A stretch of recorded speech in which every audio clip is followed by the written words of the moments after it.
video, I would like to show the difference between the process of judgment given by the Holy Quran and the process of judgment found these days in Pakistan by the Muslims who should obey the commands of God, all the instructions of God, and therefore they should try to implement the process of judgment told to them in the Holy Quran.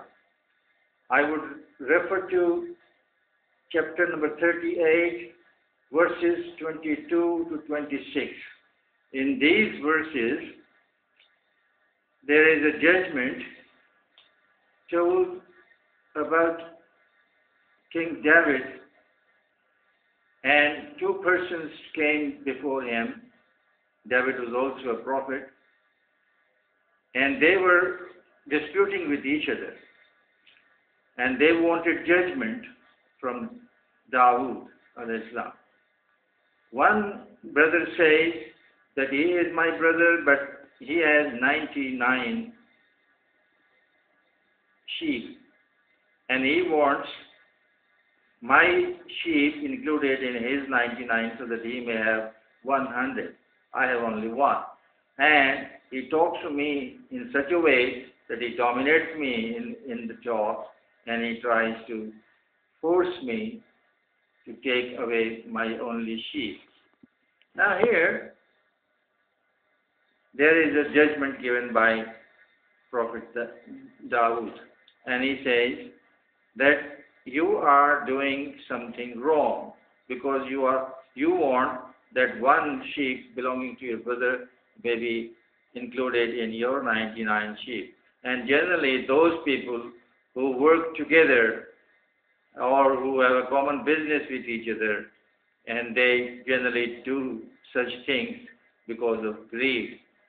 And now this is decided according to God's instruction, and God says that فَحْكُمْ بَيْنَ النَّاسِ بِالْحَقِّ وَلَا تَتَّبِعِ الْهَوَىٰ.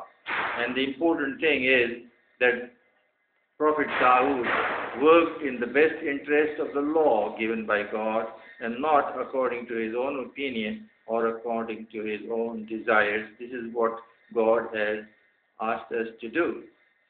But when we look at this process of judgment followed nowadays, we find that the judgment is not given according to the law, because no law is referred in the judgment. In short judgment order also, no judgment is given, no reason is given. These are the two instructions of God, that you should always give reason, give argument or proof for whatever you say. So this is not being followed in the process nowadays. And they also do not say that this was the wrong done, or this was something illegal which was done. And the third thing is that they include their opinions and their own ideas which are not relevant to the judgment. The judgment should have only the law and the wrong done or the unlawful thing done and the reasons for it. That's all. Nothing more than that. Argument, the word argument means that reasons should be given in support of something you say. So reasons are not given nowadays in the judgment. And sometimes one judge decides that one thing is, say, black, but the other judge says, no, it is white. But no punishment is given to the judge who said black. It cannot be black or white both. Either it is black or it is white. Either it is good or it is bad. Or either it is lawful or it is unlawful. But one judge says something, and in the appeal you find that another decision comes. For example, there was a case about hijacking against Nawaz Sharif, and the judge decided that it was a case of hijack. Although the word hijack does not mean what he said in the judgment. He did not even refer to the dictionary, and he did not even refer to the law according to which he was being punished. But he only punished because of his own bias, his own influence which was on him. And no punishment was given to such a judge by the superior judges. This is un-Quranic, against God at all. And now I refer to another verses, chapter number 12, and it is verse 22 to 29.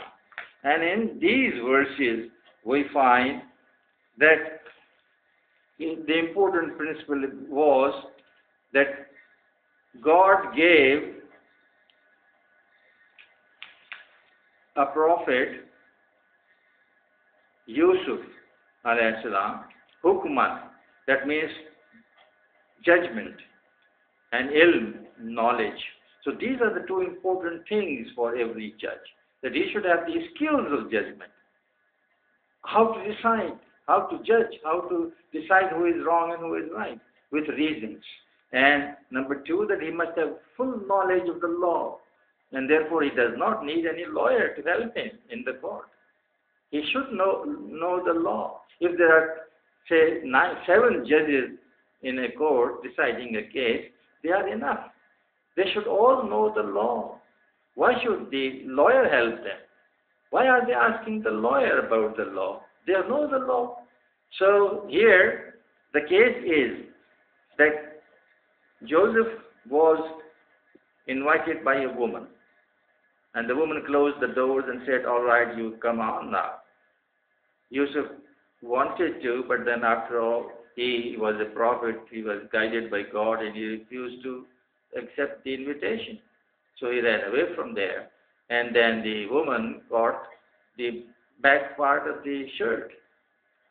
And then when she saw her husband, she alleged Joseph about this attempt of sin. So there was a man who was present there, and God says that he said that if she says that he wanted to rape her, then she should also have torn the right part of the front part of the shirt in order to avoid him. And if Joseph is right, then the back part is torn. And actually the back part was torn. This is how the man judged the statement. And he imagined about what could have happened. This has never happened in a court of law in Pakistan. They never think what could have happened. They never ask questions to the complainant. They never cross-examine the complainant. They want the lawyers to do it. Why should the lawyer do it? Every person has a right to be defended by a lawyer, to be advised by a lawyer. It is all right. He has that right. He can avail that right. But why should the lawyer talk on behalf of the complainant or the respondent? They have no right to. First, information should come from the mouth of the complainant, the witnesses, and the respondent. And why should the information be gotten from this lawyer as a second-hand information? That is called hearsay.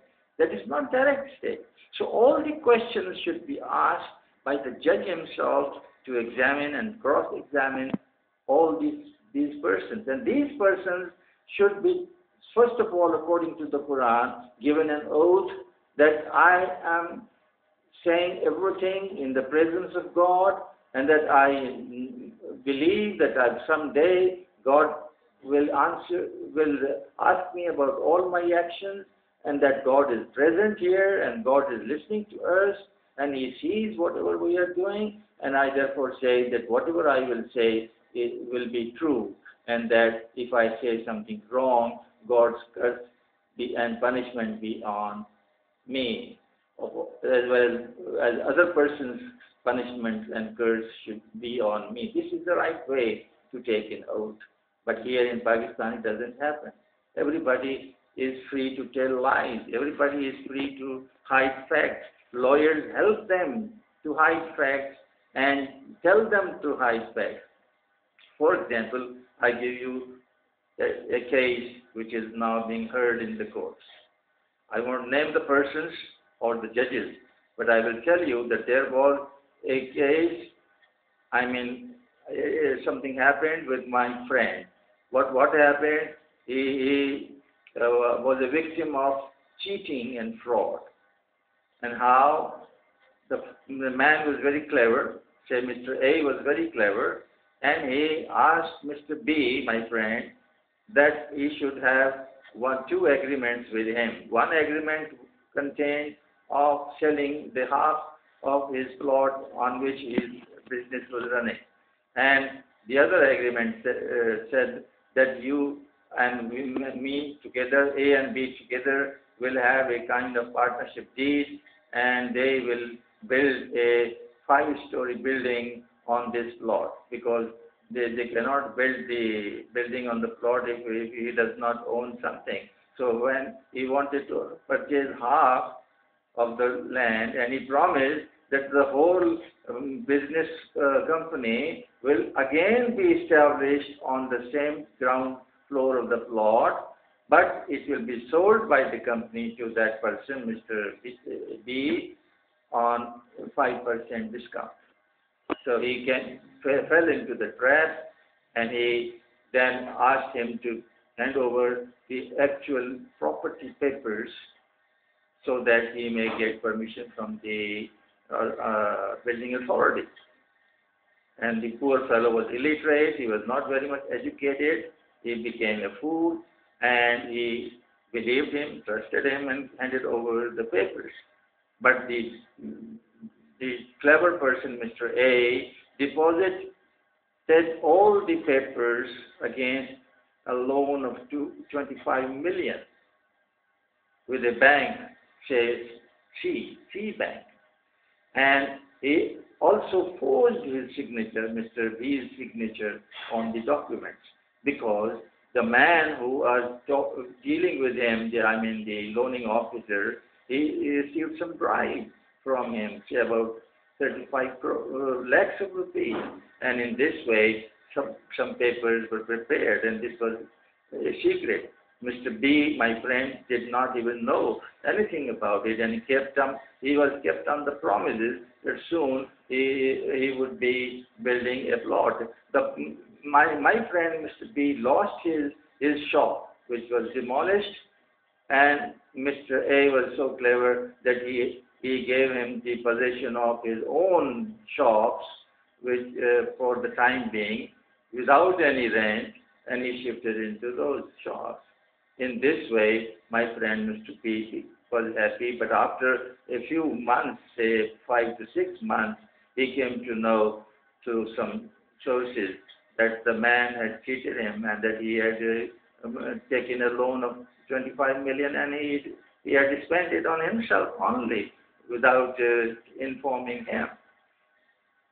He went to a lawyer. What happened? The lawyer charged him 50,000 rupees, did not take the case to the court, but he talked to Mr. A, who was very clever, and Mr. A offered him bribes and gifts, and therefore he ended up in a negotiation talk, and the result of the talk was that he wrote a letter. Mr. A wrote a letter to the bank C with a signature on the side of Mr. B, and said that the documents may be returned to Mr. B.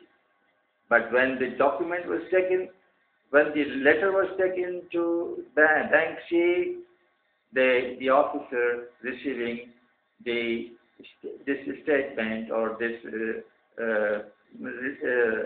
request torn away the papers and refused to say anything about it. When I came to know about all this, I went to Bank C, talked to the loaning officer, why they were trying to refuse the documents, the original documents. He showed me all the forged documents. And I at once told him that the signatures were forged. But unfortunately, the case is being run for 3 years, and nothing has happened. Otherwise, if they had followed God's way of judgment, it could have been decided very easily how the judge could have asked the complainant, cross-examined him, and witnesses if he had seen the document, I mean proof, whatever he had, and then he could have talked to the respondent, examined him, cross-examined him, and asked him about producing any documents. He should have also called Bank C, talked to the loaning officer, examined and cross-examined him, and then he should have produced all the papers, documents before him, and the forged documents also. And he could have matched the original signature with the forged signature, and he could have known the truth. It was not difficult. It was a matter of only 3 to 5 hearings at the most. But the case went to the High Court. The High Court did nothing. And what the next lawyer did, the next lawyer charged a lot of amount of fees, and he distorted everything. He forced him to tell lies and changed the nature of the nature of the case also. Nothing happened. This is what I want to say. If God's way of judgment is followed, there will be no expenses. There will be no fees from the lawyer. The lawyer will just advise or charge fees from those people who want to take advice from them. There are some poor people who cannot afford to go to the lawyer, so they should be allowed freely to go to the judge and put up their case. In this way, there will be no delay, and there will be no delay in justice. Thank you.